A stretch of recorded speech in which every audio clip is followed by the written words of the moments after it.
सभी को जय मसीह की। मैं आप सभी का स्वागत करता हूं एक बार फिर से इस यूथ सभा में कि परमेश्वर के वचन से हम सीख पाएँ। और जब हम इस वीडियो को देखते हैं तो हम जान पाएंगे कि परमेश्वर किस तरीके से हमसे चाहता है कि हम परमेश्वर में चलें। हम अभी तक मत्ती का अध्ययन करते आ रहे थे और मत्ती के अध्ययन में हमने 1 और 2 अध्याय को ख़त्म कर दिया था। अब हम तीसरे अध्याय पर आने वाले हैं, मत्ती के तीसरे अध्याय पर आने वाले हैं। तो जब मत्ती के तीसरे अध्याय में से देखने की कोशिश करते हैं तो हमें ये जानना ज़रूरी है कि हम आखिर देख क्या रहे थे अभी तक। बीच में थोड़ा सा गैप रहा। 2 संडे हम इस वीडियो को मैं पहले डालना चाहता था और आप लोगों के साथ जितने भी यहाँ पर बैठे हैं पहले बातचीत करना चाहता था, पर 2 संडे हम बातचीत नहीं कर पाए। पर अब दोबारा से बातचीत कर रहे हैं तो हम ये जानें कि मत्ती जो है, मत्ती परमेश्वर को एक राजा करके प्रस्तुत कर रहा है अपनी किताब में उन लोगों को जिन्होंने उसे राजा नहीं माना।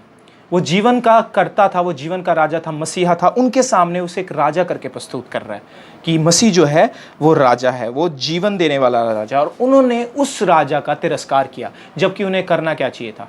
उसका आदर अपनी ज़िंदगियों से करना चाहिए था, क्योंकि वो इतना महान राजा था जिसके विषय में पुराने नियम में भी दिया गया था। आज हमारी ज़िंदगियों में भी जब आप 3 अध्याय में जाते हो ना, उससे पहले जानने की ज़रूरत है कि इस राजा को हम आदर दे रहे हैं। और उनमें से हमने कई लोगों को देखा था जिन्होंने आदर दिया और जिन्होंने नहीं दिया।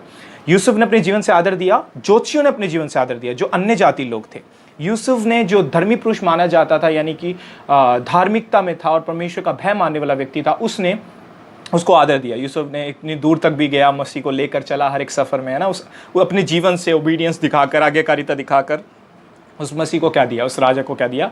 आदर दिया। अब इस आदर को देखते हुए हम उसको भी देखते हैं। कुछ लोग ऐसे भी थे जो निरादर कर रहे थे। आज हमारी ज़िंदगियों में भी जब मत्ती इस पुस्तक को हमारे सामने लेकर आते हैं और जब हम इस पत्र से सीखते हैं, तो मेरे प्रिय, मैं आपको बताना चाहता हूँ, आज भी कुछ लोग ऐसे हैं जो मसीह को आदर दे रहे हैं और कुछ लोग ऐसे हैं जो आदर नहीं दे रहे, जो अपने ज़िंदगियों से मसीह को हेरोदेस जैसे बन रहे हैं, शास्त्रियों जैसे बन रहे हैं और लोगों जैसे बन रहे हैं जो उसे मारना चाहते थे, पर वैसे नहीं बन रहे जो उन लोगों में से, जैसे ज्योतिषी और यूसुफ और जितने भी लोगों को हमने देखा जिन्होंने मसीह के प्रति अपने जीवन से क्या दिखाया, इस महान राजा के प्रति, इस जीवन देने वाले राजा के प्रति क्या दिया?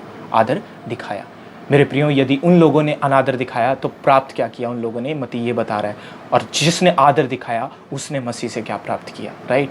उसकी दया इतनी अपरंपार थी कि उसने उस आदर को करने में उनकी मदद और सहायता की। आज यदि हमारी ज़िंदगियों में हमने इस मसीह का, इस राजा का तिरस्कार किया और निरादर किया, अपनी ज़िंदगियों से किसी भी प्रकार से इसे स्वीकार नहीं किया, जिस प्रकार से हम अपनी ज़िंदगियाँ जीते आए हैं उस प्रकार से हमने किसी भी प्रकार से मसीह को तौहीन किया, तो अब वो समय है कि हम मुड़ आएँ और एक परमेश्वर के अच्छे राजदूत बने। आज का जो वचन है वो हमें सिखाता है, जो आज का 3 अध्याय से हम देखने वाले, वो हमें सिखाता है कि मसीह के एक अच्छे राजदूत बने। और जब मसीह के अच्छे राजदूत बनेंगे तो हम उस राजा का क्या करेंगे? आदर कर पाएंगे। जैसे एक राजदूत होता है, राजा का एक राजदूत होता है, और राजदूत हर एक वो काम करता है जो राजा उससे कहता है, उसकी आज्ञा को मानता है, उसकी आज्ञाओं पर चलता है और हर एक ये सुनता रहता है। उसके एक जुड़ाव होता है राजा के साथ कि राजा के लिए हर एक वो काम करे, क्योंकि वो राजा से प्रेम और राजा के लिए बनाया गया है। इसी तरीके से हम लोग किसके लिए बनाए गए? मसीह के लिए। क्या हम आगे बढ़कर इस राजा का आदर करते हैं और इस आज्ञा को सुनते हैं और उसका अच्छा राजदूत बनते हैं? और उसके बारे में जब मत्ती यहाँ पर बता रहा है, तो शायद मुझे ऐसा लगता है, जब मैं इस पत्र को पढ़ रहा हूँ, मत्ती के पत्र को पढ़ता आ रहा हूँ और आपके साथ बांट रहा हूँ, मुझे ऐसा लगता है मत्ती ये पत्र यहूदियों के लिए एक चांस देने के लिए लिख रहा है कि अभी भी समय है, तुमने मसीह का तिरस्कार किया अपने समय में, पर अभी भी समय है, मुड़ आओ, उसके एक अच्छे राजदूत बनकर खड़े हो। और आज जब हम इस पत्र को पढ़ते हैं और यूहन्ना के जीवन को आगे रखकर बोलता है कि वो मसीह का एक अच्छा राजदूत बना, क्या हम भी मसीह के अच्छे और सच्चे राजदूत बन रहे हैं? क्या हम मसीह के सच्चे राजदूत बन रहे हैं? तो आज हम देखेंगे मत्ती उसका 3 अध्याय, उसका 1 से लेकर 12 पद तक। और मैं सभी आयतों को नहीं पढ़ने वाला, पर कुछ आयतों को आपके सामने पढ़ने वाला हूँ, जिससे हम समझेंगे कि कैसे मत्ती यूहन्ना को उसका राजदूत बताकर, सच्चा राजदूत बताकर प्रस्तुत करता है और यहूदियों को जिनको ये सुसमाचार लिख रहा था उनको समझाना चाहता है कि मसीह के सच्चे राजदूत बने। और आज हमने भी सीखना है इस वचन से कि हम मसीह के सच्चे राजदूत बने। तो मैं आपके सामने पढ़ूंगा मत्ती उसका 3 अध्याय 1 और 2 पद, 1 से लेकर 3 पद तक, और उसके बाद 10 से लेकर 12 पद तक। उन दिनों में यूहन्ना बपतिस्मा देने वाला आकर यहूदिया के जंगल में प्रचार करने लगा, मन फिराओ, क्योंकि स्वर्ग का राज्य निकट आ गया है। यह वही है जिसकी चर्चा यशायाह भविष्यवक्ता के द्वारा दी गई थी, जंगल में एक पुकारने वाले का शब्द हो रहा है कि प्रभु का मार्ग तैयार करो, उसकी सड़कें सीधी करो। अब 10 से लेकर 12 पद तक। अब कुल्हाड़ा पेड़ों की जड़ पर रखा हुआ है, इसलिए जो पेड़ अच्छा फल नहीं लाता वह काटा और आग में झोंक जाता है। तो मैं तो पानी से तुम्हें मन फिराव का बपतिस्मा देता हूँ, परंतु जो मेरे बाद आने वाला है वह मुझसे शक्तिशाली है। मैं उसकी जूती उठाने के योग्य नहीं। वह तुम्हें पवित्र आत्मा और आग से बपतिस्मा देगा। उसका सूप उसके हाथों में है और वह अपना खलियान अच्छी रीति से साफ करेगा और अपने गेहूं को तो खत्ते में इकट्ठा करेगा, परंतु भूसी को उस आग में जलाएगा जो बुझने की नहीं। अब यहाँ पर जो हम देख रहे हैं प्रियो, यूहन्ना को परमेश्वर का एक सच्चा राजदूत करके परमेश्वर का दास मत्ती प्रस्तुत कर रहा है और ये बता रहा है यूहन्ना एक सच्चा राजदूत है। क्या आज यूहन्ना के जीवन से जब यहूदी लोग पढ़ रहे होंगे, क्या उन्होंने समझा कि उनको भी मसीह का सच्चे राजदूत बनना है, उसका आदर करना है सच्चा राजदूत बनकर? क्या हम आज समझ रहे हैं कि हमें भी मसीह का सच्चा राजदूत बनकर उसका आदर करना है? और क्या क्या चीज़ें हम इसमें देखते हैं कि कैसे इस मसीह के सच्चा राजदूत हम बन पाएंगे। सबसे पहली बात जो यूहन्ना के जीवन से देखने को मिली मेरे प्रियो, वो ये थी कि यूहन्ना ने अपने अधिकार को समझा और उसके दायरे में होकर जिया। यूहन्ना अपने अधिकार से कभी बाहर नहीं गया। जो अधिकार उसे सौंपा गया था उससे कभी बाहर नहीं गया और उससे ज़्यादा अपने आप को प्रस्तुत करने की कोशिश की जो वो था। पर आज हमारी ज़िंदगियों में हम उससे ज़्यादा प्रस्तुत करते हैं जो हम नहीं होते, और मसीह की महानता को कम कर देते हैं अपनी ज़िंदगियों में। मेरे प्रियो, आप सभी को परमेश्वर ने एक दायरा दिया अपनी ज़िंदगियों में। क्या उस दायरे में, उस अधिकार के दायरे में आप जी रहे हो? सबसे पहली बात, जब आप मसीह के सच्चे राजदूत बनना चाहते हो, सबसे पहली बात आपको यूहन्ना की तरह अपने अधिकार को समझते हुए उस दायरे में जीना होगा। अगर हम देखें मत्ती उसका 3 अध्याय, और मत्ती उसका 3 अध्याय यदि हम 3 से लेकर 5 पद तक पढ़ते हैं तो उसके अंदर हमें दिखाई देता है कि वो अपना दायरा जानता था और उस दायरे में जी रहा था। आइए देखें कि यूहन्ना का दायरा क्या था। यूहन्ना का दायरा ये था जो मत्ती भी समझाना चाह रहा है यहूदी लोगों को, क्योंकि यहूदी लोग उस समय पर अपने दायरे से बाहर जा रहे थे, अपने अधिकार से बाहर जा रहे थे। और हम पढ़ते हैं मत्ती में कई जगह फरीसी लोगों ने किस तरीके से दिखाया, अपने आप को आगे बढ़कर दिखाया। उन्हें चोगा पहनना, सलाम ठुकवाना, ये सब अच्छा लगता था कि लोग उन्हें सलाम ठोकें, है ना। वो अपने आप को, अपनी पवित्रता को आगे रखते थे और समझते नहीं थे कि मसीह का उनके जीवनों में क्या महत्व है। तो क्या हम ऐसे हैं? और उनको मत्ती ये लिख रहा है और आज हमारी जिंदगियों में भी ये चीज़ हमें परखनी है। तो वो किसका उदाहरण ले रहा है उनके सामने, कि जिससे वो समझ सकें कि वो अपने अधिकार से आगे ना बढ़ें और जितना परमेश्वर ने दिया उतने में रहे, ताकि मसीह की महिमा हो, उनकी जीवनों की महिमा ना हो। तो सबसे पहली बात जो हमें देखने को मिलती है मेरे प्रियो, वो ये है कि हम अगर सच्चे राजदूत बनना चाहते हैं, हमें अपने अधिकार को समझते हुए उसके दायरे में क्या होना होगा, जीना होगा। आइए यूहन्ना के जीवन से देखें जो मत्ती उनके सामने रखता है। क्या था उसका अधिकार? यूहन्ना समझता था 3 पद के अनुसार। यदि आपके हाथ में बाइबल है, अपनी बाइबल में आप देख सकते हो, 3 पद के अनुसार यूहन्ना समझता था अपने अधिकार को। उसने क्या कहा, यहाँ पर मत्ती बता रहा है यूहन्ना के बारे में कि यूहन्ना को पता था कि वो एक आवाज है, पुकारने वाली क्या है, आवाज है जंगल में कि प्रभु का मार्ग सीधा करो। प्रभु के मार्ग को सीधा करने आया था। वो परमेश्वर के मार्ग के बारे में बताने आया था। वो आने वाले मसीहा के बारे में बताने आया था और वो अपने अधिकार के बारे में जानता था और उस आगे वो नहीं बढ़ा जितना वो था। और यूहन्ना जानता था कि ओल्ड टेस्टमेंट का लास्ट प्रॉफिट है। यदि हम देखें ओल्ड टेस्टमेंट का लास्ट प्रॉफिट, क्यों मैं कह रहा हूँ यूहन्ना को ओल्ड टेस्टमेंट का लास्ट प्रॉफिट, क्योंकि यूहन्ना तक अभी यीशु मसीह अपनी मिनिस्ट्री शुरू नहीं की थी। यूहन्ना बता रहा है, उसके बाद यूहन्ना के जेल जाने के बाद यीशु मसीह ने अपनी मिनिस्ट्री शुरू की थी। यूहन्ना भी अभी प्रदर्शित कर रहा है, कह रहा है कि आने वाला है मसीह, अभी आया नहीं है, मसीह आने वाला है। वो उसके बारे में बातचीत कर रहा है कि मसीह आने वाला है। मेरे प्रियो, वो जानता था कि मसीह के बारे में, आने वाले मसीह के बारे में बता रहा है। ये उसका अधिकार था, उसी अधिकार में रहते उस मसीह के आने वाले के बारे में बता रहा है। उस अधिकार को जानते हुए कि वो लास्ट प्रॉफिट और मसीह के बारे में उसने बताना है। और किस लिए? उसके बारे में पुराने नियम में लिखा गया था। उसे पुराने नियम की हर एक बात याद थी जब वो मिनिस्ट्री कर रहा था, कि मैं जंगल में पुकारने वाली एक आवाज हूँ, मसीह के लिए पुकारने वाली एक आवाज हूं। अपने आप की सक्सेस को, अपने आप को पुकारने वाली, अपनी भलाइयों को पुकारने वाला मैं व्यक्ति नहीं हूं,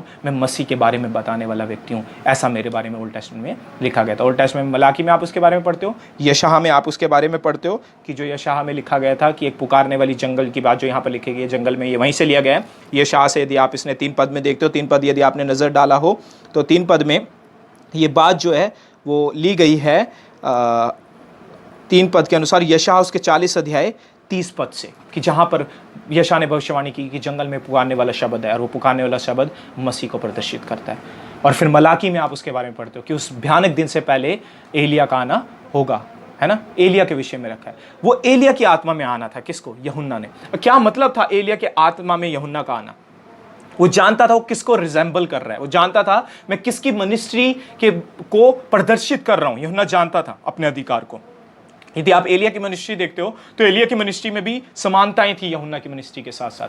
क्यों? क्योंकि एलिया भी उस समय में प्रचार कर रहा था जब इजरायली लोग परमेश्वर से मुड़ गए थे और परमेश्वर की तरफ नहीं आ रहे थे। और यहां पर भी यूहन्ना भी तब कर रहा है जब इजरायली लोग मसीह, आने वाले मसीह को पहचान नहीं रहे, वो भी मुड़ गए हैं परमेश्वर से, उन्हें वापस बुलाने के लिए। और एक और समानता, आपको कपड़ों में भी समानता मिलती है। यदि आप पहला राजा उसका 1 अध्याय 8 पद में पढ़ोगे तो कमर कस कर बांध कर एलिया भी रखता था, और उसका चित्रण वहां पर बताया गया कि एलिया भी कमर कसकर था। और राजा ने उससे पूछा क्या कर रहा था, कैसा पहनावा था, उसने बताया वो कमर कसे हुए था और वो रोएदार मनुष्य था, जैसे यूहन्ना के विषय में लिखा गया है। तो कैसे प्रदर्शित कर रहा है ना वो एलिया की मिनिस्ट्री नए नियम के अंदर। एलिया और जितने भी भविष्यवक्ता आए वो किसके बारे में बता रहे थे?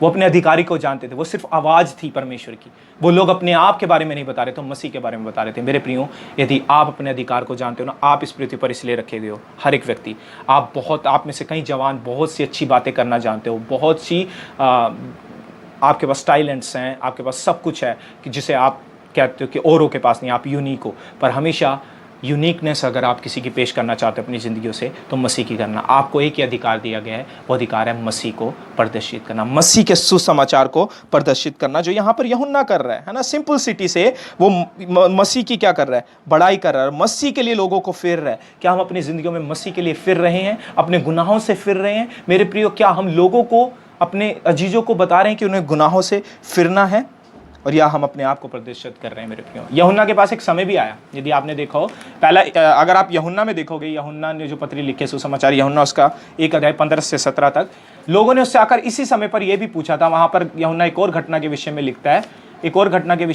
कि कौन सी घटना है वो, कि पूछने आए थे फरीसी लोगों ने पूछा कि वो कौन है, पूछ क्या हो इससे, यूहन्ना से पूछा गया क्या तू एलिया है? उसने कहा नहीं। उससे पूछा क्या तू मसीहा है? कहता नहीं। तो फिर तू कौन है? उसने कहा मैं जंगल में एक पुकारने वाली आवाज हूं, सिंपली। और किसको पुकार रहा हूं? मसीह को आगे कर रहा हूं। उसने अपने अधिकार को बहुत बढ़ाया नहीं। क्यों मना किया उसने? वो एलिया नहीं है, क्योंकि एलिया जैसी मिनिस्ट्री प्रदर्शित कर रहा था, वो एलिया नहीं था।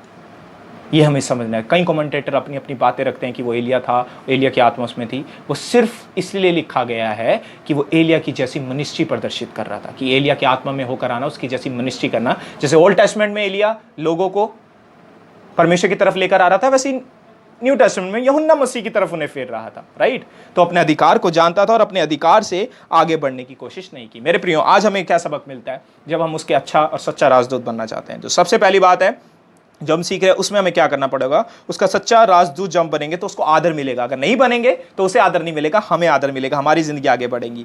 और हमें क्या देखने को मिलता है? तो हम कैसे ये सच्चे राजदूत बन पाए, कैसे हम सच्चे राजदूत में पढ़ पाए? हमें अपनी अधिकार के विषय में जानकारी होना जरूरी है। मसीह ने हमें क्यों चुना है? अपने आप को प्रदर्शित करने के लिए नहीं, लोगों के लिए। हम कितने अच्छे हैं, हम कितने भले हैं। यकीनन ही हम अच्छे नहीं हैं, यदि मैं कहूँ तो।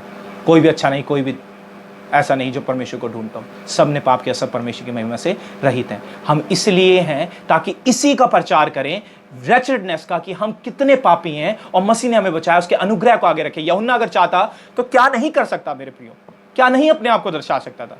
पर यूहन्ना की सिंपलिसिटी देखें कि और जीवन भी कैसा बिता रहा था मसीह के लिए। यूहन्ना के जीवन को देखकर लोगों ने मसीह की तरफ नजर डाली। उसके जीवन को देखकर उन्होंने उसके ऊपर नजर नहीं डाली, पर उस मसीहा के ऊपर नजर डाली जिसका वो प्रचार कर रहा था। सिंपलिसिटी क्या थी उसकी? अगर आप 4 पद में पढ़ते हो कि वो ऊंट के रोम का वस्त्र पहने हुए था और कमर पर कटिबंध बांधे रहता था, और उसके खाने का भी तरीका देखे, टिड्डियां और वनमधु था। टिड्डियां और वनमधु, यहाँ पर टिड्डियां कोई वो नहीं है जो आप देखते हो कि टिड्डियां कोई रियलिटी में टिड्डियां खा रहा था, वो ऐसा नहीं है। टिड्डियां यहाँ पर एक पेड़ होता था, उसको ग्रीक में यदि आप देखोगे तो उसको प्रदर्शित करता है।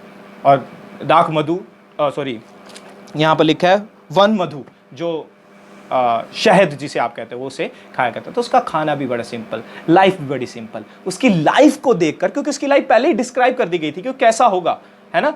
वो जंगल से आवाज होगी, उसकी जंगल से आवाज पुकारने वाली है, उसकी पहले डिस्क्राइब। अब इसकी लाइफ को देखकर उन्होंने किसकी तरफ नजर डाली कि ये परमेश्वर मसीह से आने से पहले वाला क्या है? भविष्यवक्ता है। तो उसकी लाइफ परमेश्वर की तरफ क्या कर रही थी? यीशु मसीह की तरफ क्या कर रही थी? अंकित कर रही थी, कि यीशु मसीह के बारे में बता रही थी। क्या हमारी जिंदगियां मेरे प्रियो, यदि हम सच्चे राजदूत हैं, मसीह की तरफ अंकित कर रही हैं, या हम सक्सेस, अपनी महिमा, अपने बारे में लोगों को बता रहे हैं? मेरे प्रियो, कैसे हमारी जिंदगियां परमेश्वर को अंकित कर पाएंगी? मेरी ज़िंदगी और आपकी ज़िंदगी कैसे मसीह को अंकित कर पाएगी? जब हम उसके वचनों को पढ़ेंगे। वचनों से ही तो पता लगता है ना कि हमें कैसा जीना है मसीह जैसा जीवन। विदाउट बाइबल कैसे आप मसीह जैसा जीवन जी पाओगे? कैसे मसीह की तरफ अपने जीवनों को अंकित कर पाओगे? जो हम यहाँ से देखने को मिलता है। और इतना ही नहीं मेरे प्रियो, कैसे आप इस बाइबल को पढ़कर मसीह जैसा अपना कोल को, अपने अधिकार को समझ पाओगे? जैसे पौलुस एक जगह कहता है, यदि आपने फिलिपियों का 1:22 में, मेरे लिए जीना मसीह और मर जाना लाभ है। कैसी ज़िंदगी आप जी रहे हो कि मसीह में आपकी ज़िंदगियाँ देख के लोग मसीह को याद करें, आपकी सक्सेस को, या आपको याद ना करें। आप परमेश्वर के सिर्फ राजदूत हो, सच्चे राजदूत बने। ऐसे राजदूत ना बने जिससे परमेश्वर की तौहीन हो, जिससे मसीह की तौहीन हो। अपनी ज़िंदगी को किस तरीके से आप अपने फ़ोन, किस तरीके से आप अपने फ्रेंडशिप, किस तरीके से आप अपने माँ बाप को हैंडल करते हो, किस तरीके से आप घर में रहते हो, इन सब का ये सब इम्पैक्ट डालता है कि लोग देखकर आपके जीवन को मसीह को जान रहे हैं, नहीं जान रहे, या उनको ठोकर बज रही है। हाय उस मनुष्य पर जिसके कारण कोई ठोकर खाता है। कि हम अपनी ज़िंदगियों को मसीह का सच्चा राजदूत बनकर दिखा रहे हैं। अब मसीह का सच्चा राजदूत बनकर सिर्फ इतना ही नहीं करना है, इसमें मैं ये कहूँगा कि आप वचन को पढ़ते रहें। यदि आपने मसीह का सच्चा राजदूत और अपने अधिकार को जानना, आपका अधिकार ये है कि इसके लिए हर एक व्यक्ति को बुलाया गया कि मसीह को अंकित करना है, कि मसीह की महिमा होनी चाहिए। इसके लिए हम सब बुलाए गए, इवन यहाँ पर बैठे हुए हर एक यूथ बुलाया गया। क्या हम मसीह को अंकित कर रहे हैं अपनी ज़िंदगियों से? चाहे हमारा गिटार बजाना हो, चाहे हमारा ढोलक बजाना हो, चाहे हमारा सेवा करना हो, चाहे हमारा किसी के लिए चाय बनाना हो, कुछ भी हो, इवन छोटी छोटी बातों में क्या हम मसीह को अंकित कर रहे हैं? कि हम जो भी कर रहे हैं मसीह के लिए कर रहे हैं। लोग देखकर आपकी जिंदगी को कहें ये अपने फायदे के लिए नहीं, ये अपने लाभ के लिए नहीं, परंतु ये सब काम किसके लिए कर रहे हैं? मसीह के लिए कर रहे हैं। क्या हमारा कलंकित हो रहा है नाम? यदि हमारा नाम, अगर कोई हमें शराबी के नाम से जानेगा, यदि कोई हमें व्यभिचारी के नाम से जानेगा, यदि कोई हमें झूठ बोलने वाले के नाम से जानेगा, तो क्या कभी भी मसीह की महिमा हो पाएगी? नहीं। आप इस नाम से कभी नहीं जाने चाहिए। मैं ये नहीं कह रहा कि आपसे गुनाह नहीं होते, पाप नहीं होते, आप गिरते नहीं, गिर जाते हो, फिर संभलते हो, पश्चाताप करके मसीह के पास आते हो। पर यदि आप उन कामों में इतने सम्मिलित हो कि आपको इन नामों से जाना जाता है और आप मसीह कहलाते हो, तो आप उसके सच्चे राजदूत नहीं हो। मैं उसका सच्चा राजदूत नहीं हूँ मेरे प्रियो। चाहे वो शराबी कहना हो, चाहे वो विचारी कहना हो, चाहे वो गंदी चीज़ें देखने वाला कहने वाला व्यक्ति हो, कुछ भी मेरे प्रियो, ऐसा राजदूत हमें नहीं बनना। दूसरी बात जो यूहन्ना के जीवन से हम देखते हैं, जो मत्ती उसके 3 अध्याय में देखने को मिलती है, यदि मसीह के सच्चे राजदूत बनना चाहते हैं, और यहूदियों को भी ये कहा गया था मत्ती के द्वारा जब यहूदियों को पत्र लिखा जा रहा है, और आज हमें भी, कि हमें दूसरी बात ये करनी होगी कि मसीह और राजा के द्वारा दिए हुए कार्य को पूरा करें। हमारी जिंदगियों में मसीह और उस राजा ने कुछ कार्य दिए हैं, जिसने आपको जिंदगी दी है उसने कुछ कार्य दिए, और यूहन्ना को भी कुछ कार्य दिए गए थे। यदि आप पढ़ोगे मत्ती उसका 3 अध्याय 1 और 2 पद में, क्या वो कार्य थे? उसको एक कार्य दिया गया था कि वो लोगों को प्रचार करे पूरी यहूदिया में, और वो कर भी रहा है ना। और क्या प्रचार करे? मन फिराव का। 2 पद के अनुसार मन फिराव का प्रचार करे। और वो मन फिराव का प्रचार करते हुए कैसे बाहरी रूप से उस मन फिराव का प्रचार करते हुए दिखा सकता है कि उसको अधिकार दिया गया था कि वो बपतिस्मा भी दे। यूहन्ना का बपतिस्मा यीशु मसीह की तरफ अंकित कर रहा है। यूहन्ना जो बपतिस्मा दे रहा था वो तैयार कर रहा था यीशु मसीह के आने के लिए। पर जो यीशु मसीह ने बपतिस्मा दिया, जिसके विषय में वो आगे बताएगा कि वो पानी से और आग से क्या देगा? बपतिस्मा देगा। मसीह ने आपके आ जाने के बारे में बपतिस्मा दिया। यूहन्ना का बपतिस्मा इस बात का था कि लोग फिर आएं और मसीह की तरफ फिर आएं, फिर आओ। ये यूहन्ना प्रचार कर रहा था। ये कार्य यूहन्ना को दिया गया था कि वो रिपेंटेंस का, है ना, वो पश्चाताप का प्रचार करे, कि वो मुड़ आए। इसी चीज को आप देखते हो कि यूहन्ना कर भी रहा है। 7 से लेकर 9 पद में आप देखते हो कि उसने किस चीज का प्रचार किया। यदि आपके पास बाइबल है तो आप में से कोई ऊंचे आवाज से पढ़ दे 7 से लेकर 9 पद तक। जब उसने बहुत से फरीसियों और सदूकियों को बपतिस्मे के लिए अपने पास आता देखा, तो उसने कहा, हे सांप के बच्चों, तुम्हें किसने जता दिया कि आने वाले क्रोध से भागो? हाँ, तुम्हें किसने जता दिया कि तुम आने वाले क्रोध से भागो? पश्चाताप करो। तुम्हारे पश्चाताप में फल नहीं है। तुम पश्चाताप कर रहे हो पर कोई फल नजर नहीं आता। तुम सांप के बच्चे हो। कितने स्ट्रॉन्ग वर्ड्स यूज कर रहा है परमेश्वर का दास यूहन्ना यहूदियों के लिए। क्यों? क्योंकि उनका पश्चाताप ऐसा नहीं था कि जो परमेश्वर की तरफ उन्हें फेरे। मैं अभी भी 12 बजे की प्रार्थना में जब हम देख रहे थे, कुछ लोग थे वहाँ पर मौजूद, ये बता रहा था कि सच्चा पश्चाताप क्या होता है। सच्चा पश्चाताप होता है कि जब आप मसीही से प्रेम करते हो और पाप को रियलाइज करें, उससे घृणा करें, घृणा करके दूर होकर मसीह की तरफ जाएं और मसीह से कहें, मसीह हमें बचा। पश्चाताप ये है, वो पश्चाताप नहीं जो हम अपनी जिंदगियों में पश्चाताप को सोचते हैं। और क्या बता रहा है, आगे पढ़ें। इसलिए मन फिराव के योग्य फल लाओ, और अपने अपने मन में यह ना सोचो कि हमारा पिता अब्राहम है, क्योंकि मैं तुमसे कहता हूँ कि परमेश्वर इन पत्थरों से अब्राहम के लिए संतान उत्पन्न कर सकता है। हाँ, तो वो कह रहा है कि अपने अपने मन फिराव के लिए क्या लाओ, फल लाओ। अपने मनों में मत सोचो कि हम अब्राहम के क्या हैं, वंशज हैं। घमंड जो आज हमें पश्चाताप करने नहीं देता। हम ये सोचते हैं अरे हमारे अंदर क्या कमी है, हम तो सही चल रहे हैं, राइट। कई बार हमारे मनों में ऐसे विचार आ जाते हैं, पर नहीं, हमें पल पल पश्चाताप की जरूरत है, और मसीह जीवन ही पश्चाताप का जीवन है। एक परमेश्वर के दास और एक थियोलॉजियन ने, थॉमस वॉटसन ने इस तरीके से लिखा था कि पश्चाताप क्या है। उसने पश्चाताप के विषय में यही बताया था, पश्चाताप ये अपनी गलती को रियलाइज करना और उस पाप से घृणा करना, उस पाप से दूर हो जाना जिसको मैं बता रहा था, और उस पाप से दूर होकर किसके पास जाना, मसीह के पास जाना, और कहना कि मसीह तू मुझे बचा। पर क्या आज हमारी जिंदगियों में ऐसा पश्चाताप मिलता है जो यूहन्ना कर रहा था? परमेश्वर के राजदूत होने के नाते ना हम सभी लोगों को वो कार्य पूरा करना होगा यूहन्ना की तरह, जैसे मती रख रहा है, और यहूदियों को भी करना था जो नहीं कर रहे थे अपने घमंड में, कि अपने आप को भी पश्चाताप का प्रचार करो, मन फिराव का, और अपने लोगों को भी। पर क्या आज हम वो मन फिराव का प्रचार अपने आप को कर रहे हैं और दूसरों तक पहुंचा रहे हैं कि आज हमें ज़रूरत है मन फिराने की, यदि हम उसके सच्चे राजदूत बनना चाहते हैं? और उस मन फिराने से पहले आपको करना क्या होगा? अपने घमंड को तोड़ना होगा। उनका घमंड था, यहूदियों का घमंड था कि हम अब्राहम के क्या हैं, वंशज है। क्या हमें भी कोई नुकसान पहुंचा सकता है? क्या हम भी पापी हो सकते हैं? क्या हम अपने घमंड में टूट रहे हैं? मेरे प्रियो, यदि आप परमेश्वर के सच्चे राजदूत बनना चाहते हो, सबसे पहले आपको अपने प्राइड को तोड़ना होगा। प्राइड को तोड़कर आपको मसीह का प्रचार अपने आप को करना होगा, दूसरों को करने के बजाय। इस समय जब मैं आपसे कर रहा हूं तो मैं अपने आप को भी कर रहा हूं कि मुझे भी कितनी जरूरत है हर एक दिन पश्चाताप कर मसीह के पास आने की। वो क्या आप कर रहे हो अपनी लाइफ में? हर एक समय आप ऐसा पश्चाताप करो। ऐसा पश्चाताप ना करो जो ढोंग हो, ऐसा पश्चाताप करो जो ढोंग नहीं है। जब आप टूटोगे ना मेरे प्रियो, तब आप ऐसा पश्चाताप करोगे जो ढोंग नहीं है। कैसे पश्चाताप आज आपकी सोसाइटी आपको बताती है? आपका सोसाइटी, आपके माँ बाप आपको, शायद आज तक आपने पश्चाताप सुना होगा, रात में जब आप बेड पे जाते हो ना, पश्चाताप करो अपने गुनाहों से, और सुबह उठ के क्या करो? वो तो बताया नहीं, वो माँ बाप ने नहीं बताया, पर हम खुद से करते हैं। हम सुबह उठ के वही काम करते हैं जिसके लिए हमने रात में बेड पर जाकर क्या किया था? पश्चाताप किया था। काफ़ी सारे पश्चाताप मैं आपके सामने रखता हूँ। हमारे चर्च ने सिखा दिया वेदी पर चले जाओ, वेदी पर अपने हाथ रखो और क्या करो? पश्चाताप करो। पर मैं आपसे ये कहता हूँ कि यदि आप वेदी पर जाकर भी हाथ रखकर पश्चाताप कर रहे हो और आपके जीवन बदल नहीं रहे, पश्चाताप का कोई वैल्यू नहीं। यदि आपकी घृणा नहीं उत्पन्न हो रही आपके जीवन में पाप के प्रति, यदि आप पाप से भाग नहीं रहे। एक है कि आप फोल होते हो और फिर परमेश्वर में उठते हो कई बार, पर एक होता है कि आप उसमें फोल होते हो और कभी उठते ही नहीं हो। तो क्या वो पश्चाताप वेदी पर एक्सेप्ट किया जाएगा? कई लोग, हमारे प्रिय लोग ये कहते हैं, वो पृष्ठ लोगों के सामने पश्चाताप करते हैं। यदि आपने देखा हो, कई लोग पृष्ठ लोगों के सामने जाकर पश्चाताप करते हैं, उनके सामने, पास्ट लोगों के सामने पश्चाताप करो, तभी पश्चाताप क्या होगा? एक्सेप्ट होगा। पर अगर वो पश्चाताप भी आपको बदल नहीं रहा, कोई फायदा नहीं। ये पश्चाताप यहाँ से आता है जब जिंदगियों में ठोकर लगती है और जिंदगियाँ टूट जाती हैं, बिखर जाती हैं और कहती हैं कि मसीह के अलावा मेरा कोई नहीं। ऐसा पश्चाताप जब आप करते हो तो आप जिंदगी की रियलिटी को फेस करते हो। रियलिटी को फेस करना, सच्चाई को फेस करना। जब तक आप पश्चाताप अच्छे से नहीं करते, हम सच्चाई को फेस नहीं कर रहे होते, हम झूठ में ही बने रहते हैं। हम ये कहते हैं नहीं नहीं नहीं नहीं, क्या जरूरत है, जिंदगी सब सही चल रही है। मेरे प्रियो, किसी परमेश्वर के दास ने कहा था कि आप आत्मिक कब होते हो? कई लोग कहते हैं हम आत्मिक तब होते हैं जब वचन पढ़ रहे हैं, सब कुछ कर रहे हैं और ये कर रहे हैं। अच्छी बात है, अच्छी बात है यदि आप सोचते, पर उसने कहा कि आप आत्मिकता में तब बढ़ रहे होते हो जब आपको ये महसूस हो कि आप संपूर्ण नहीं हो। तब नहीं जब आपको ऐसा लगे मैं सब कुछ पढ़ रहा हूँ। मैं नहीं कह रहा बाइबल पढ़ना गलत और नहीं पढ़ना, मैं ही हूँ जो आपको इनकरेज करता हूँ। पर मैं ये कह रहा हूँ जब आपको ये सब करने के बाद एक संतुष्टि सी लगनी शुरू हो जाए, अब मुझे करने की कोई जरूरत नहीं है, अब मैं संपूर्ण हूँ, अब मुझे और कुछ करने की जरूरत नहीं है। मैं बाइबल अच्छे से पढ़ रहा हूँ, मैं प्रार्थना अच्छे से कर रहा हूँ, मैं चर्च भी जा रहा हूँ, मैं हाई लेवल पर हूँ। जब आप अपनी जिंदगी में हाई लेवल पर महसूस करते हो ना, वो समय है कि आप बहुत लो होते हो, क्योंकि आप अपने प्राइड में जी रहे हो कि मेरे को कोई ज़रूरत नहीं है। अब वो परमेश्वर का दास कहता है जब तुम आप महसूस करते हो ना कि मैं संपूर्ण नहीं हूँ, मुझे पश्चाताप की ज़रूरत है, मुझे प्रभु की तरफ फिरने की ज़रूरत है, वो समय है जब आप आत्मिकता में टॉप पर होते हो, क्योंकि आपको ये रियलाइज़ हो रहा है कि मसीह कौन है और आप ये रियलाइज़ कर रहे हो आप कौन हो।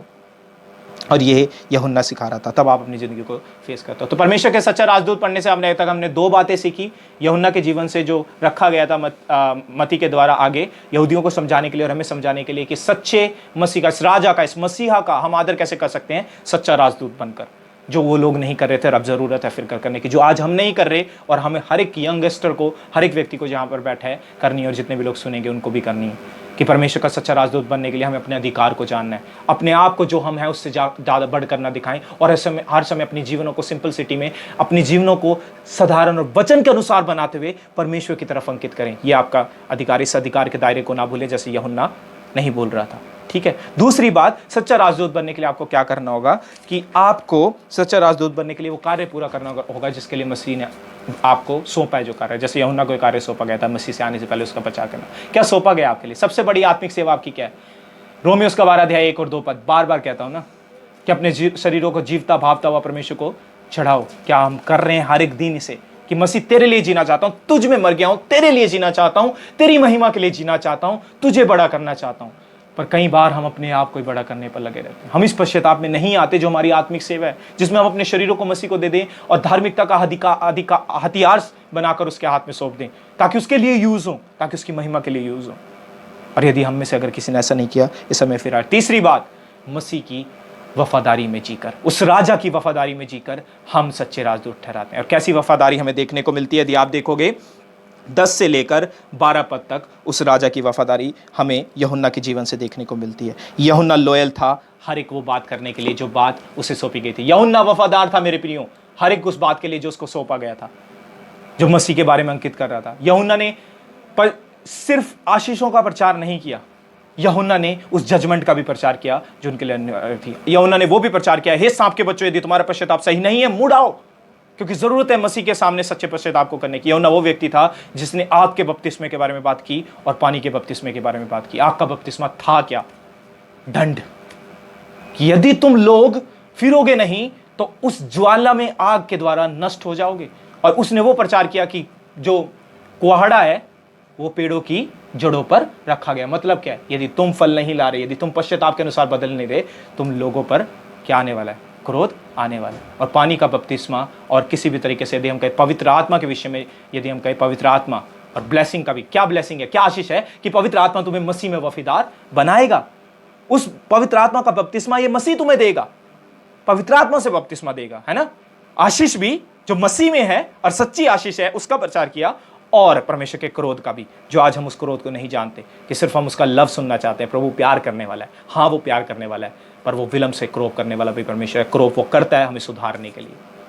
मेरे प्रियो, वो सच्चा मसीह का एक सेवक था, उसने कोई भी बात छुपाई नहीं, उसने कोई भी बात छुपाई नहीं, जो बात थी उसने सब बता दी। और हमारे लिए आशीष ये है पवित्र आत्मा का बपतिस्मा जो मसीह हमको देगा। पर पवित्र आत्मा के बपतिस्मे के साथ आग का बपतिस्मा भी याद रखें।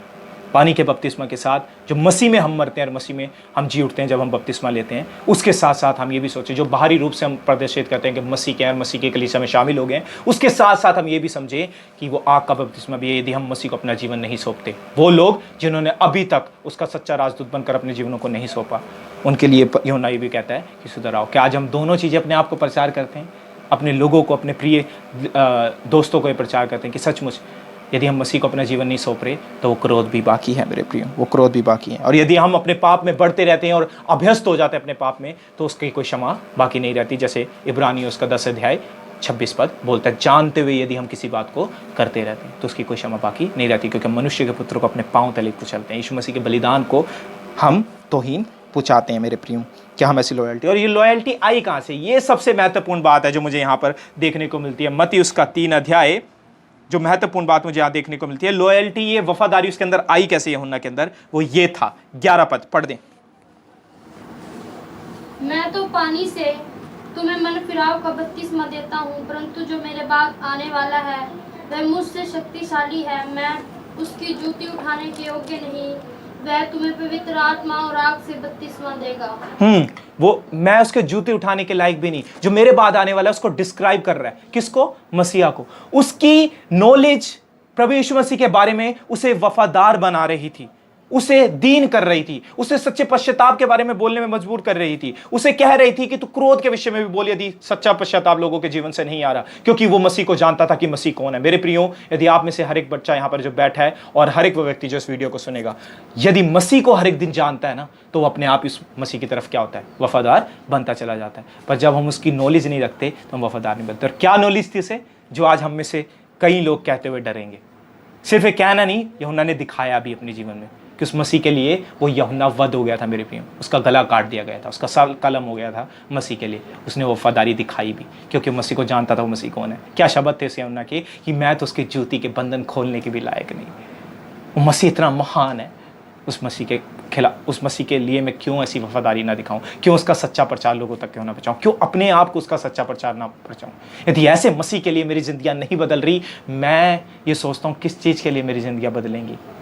यदि इस मसीह की तरफ, उस बलिदान की तरफ देखकर भी मेरी जिंदगियां मसीह की तरफ भागने की कोशिश नहीं कर रही, तो किस चीज़ के कारण मैं बदलूंगा। मेरे माँ बाप मुझे क्या कहकर थक गए हैं, ये मत करो, वो मत करो, झूठ मत बोलो, ये मत करो, मैं नहीं कर रहा।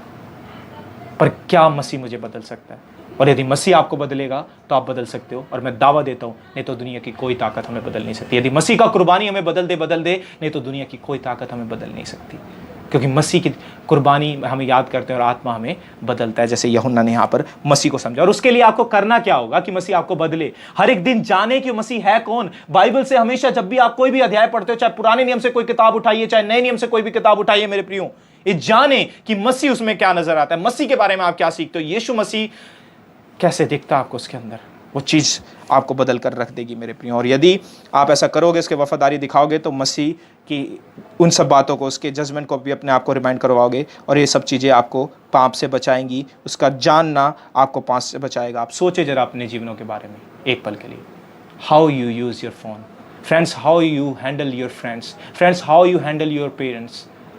Just think about all these things. सोचें कि कैसे आप अपने माँ बाप के साथ व्यवहार करते हो, कैसे आप अपने फ्रेंडशिप के साथ, कैसे आप अकेले में अपने फ़ोन को यूज़ करते हो, कैसे आप अपने टाइम को यूज़ करते हो, कि कहीं भी मसीह में वफादारी नज़र आ रही है उन चीज़ों में। और अगर नहीं, ये वो समय है कि प्रभु मैं तेरे पास आना चाहता हूँ, प्रभु मैं तुझे जानना चाहता हूँ, प्रभु तुझे जानने के द्वारा ही मैं वफादारी में आ सकता हूँ, प्रभु तुझे जानने के द्वारा ही मैं उस कार्य को पूरा कर सकता हूँ जो आत्मिक सेवा मुझे सौंपी गई है, प्रभु तुझे जानने के द्वारा ही मैं अपने अधिकार से आगे नहीं बढ़ूंगा और उस दायरे में काम करूंगा जो यूहन्ना के जीवन से 3 बातें मेरे प्रियो मती ने आगे रखी, ताकि यहूदी समझे फिर आए, ताकि हम समझें और फिर आए। ये फिराव, ये मन फिराव बहुत ज़्यादा ज़रूरी है, क्या हमारी ज़िंदगियों में हो रहा है। अगर हमने कहीं भी इस चीज़ को नहीं जाना और अपने जीवन को नहीं बदला, अब वो समय की बदलें। तो 3 बातें हमने देखी। यदि आप मसीह के सच्चे राजदूत बन रहे हो, तो आपको सबसे पहले अपने अधिकार को जानते हुए, जैसे यूहन्ना जानता था कि आप किस लिए बुलाए गए हो, मसीह को अंकित करने के लिए, मसीह को दिखाने के लिए, मसीह को प्रदर्शित करने के लिए, अपनी हर एक लाइफस्टाइल से अपने आप को आगे ना करते हुए उस अधिकार में जिए, उससे आगे ना जिए, अपने आप को आगे ना रखें।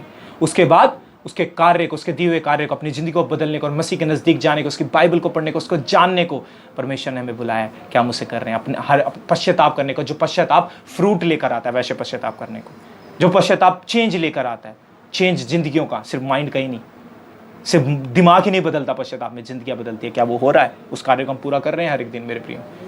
और अंतिम बात, क्या हम उस वफादारी को दिखा रहे हैं? और वो वफादारी तभी आएगी जब आप प्रत्येक दिन उस मसीह को जानोगे कि वो मसीह कौन है, और फिर आप अपने पापों में अभ्यस्त नहीं होगे, पर अपने पापों से हटते चले जाओगे, चाहे वो कैसा भी पाप हो। और चाहे वो पाप आपने अपने फ़ोन के साथ रहते किया हो, अपने फ्रेंडशिप के साथ किया हो, अपने माँ बाप के साथ किया हो, या कहीं भी किया हो, मैटर नहीं रखता, पर आपकी ज़िंदगियाँ बदल जाएंगी। ये मैटर रखता है। क्या मसीह के पास आकर हम कह रहे हैं कि प्रभु हमें बदल दे? मेरे प्रियो, जब यूहन्ना को परमेश्वर का दास मती यहाँ पर प्रदर्शित करता है, तो उसका एक ही मकसद था, ये समझाने का कि यूहन्ना प्रभु यीशु मसीह का एक सच्चा राजदूत था। पर हम में से क्या हर एक व्यक्ति मसीह का सच्चा राजदूत है? कितनी बार आपने उसकी लाइफ को पढ़ा है, पर क्या इस तरीके से उसकी लाइफ को देखने की कोशिश की है?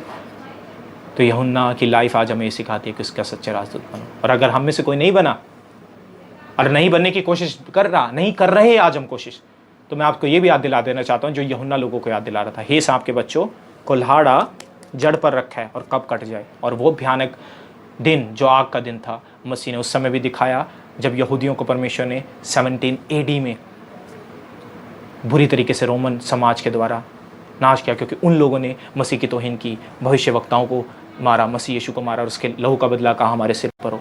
और इवन उन्होंने वो दंड उन लोगों ने तब भी पाया होगा जब उन्होंने मसीह को अपना जीवन नहीं दिया। मेरे प्रियो, जब उन लोगों ने मसीह को नहीं दिया, तो जब वो गए होंगे मसीह के सामने, क्या वो मसीह के साथ होंगे? नहीं। क्या हम मसीह के साथ रहना चाहते हैं? आइए हम पश्चाताप करें और कहें कि प्रभु तू मुझे अपने में चला। आइए हम परमेश्वर के सामने जाए। धन्यवाद महान सामर्थी परमेश्वर, हम तेरे नज़दीक आते हैं। जितने भी बच्चों ने इन वचनों को सुना, प्रभु घर जाकर पढ़ते हैं, जितने भी सवाल उनके जीवन में उत्पन्न होते हैं, सभी सवालों को परमेश्वर तू क्लियरिफाई करने वाला परमेश्वर है। मुझे भी ताकत दे ताकि मैंने और अच्छे से तेरे बारे में बता सकूं, ताकि और तेरी पवित्रता में बढ़ सकें, ताकि तुझसे ज़्यादा प्रिय हम में से कोई किसी चीज़ को ना जाने प्रभु, क्योंकि हमने जाना है तेरा अनुग्रह क्या है, हमने जाना है तू कौन है प्रभु। प्रार्थना था पिता के नाम से मांगता हूँ, आमीन।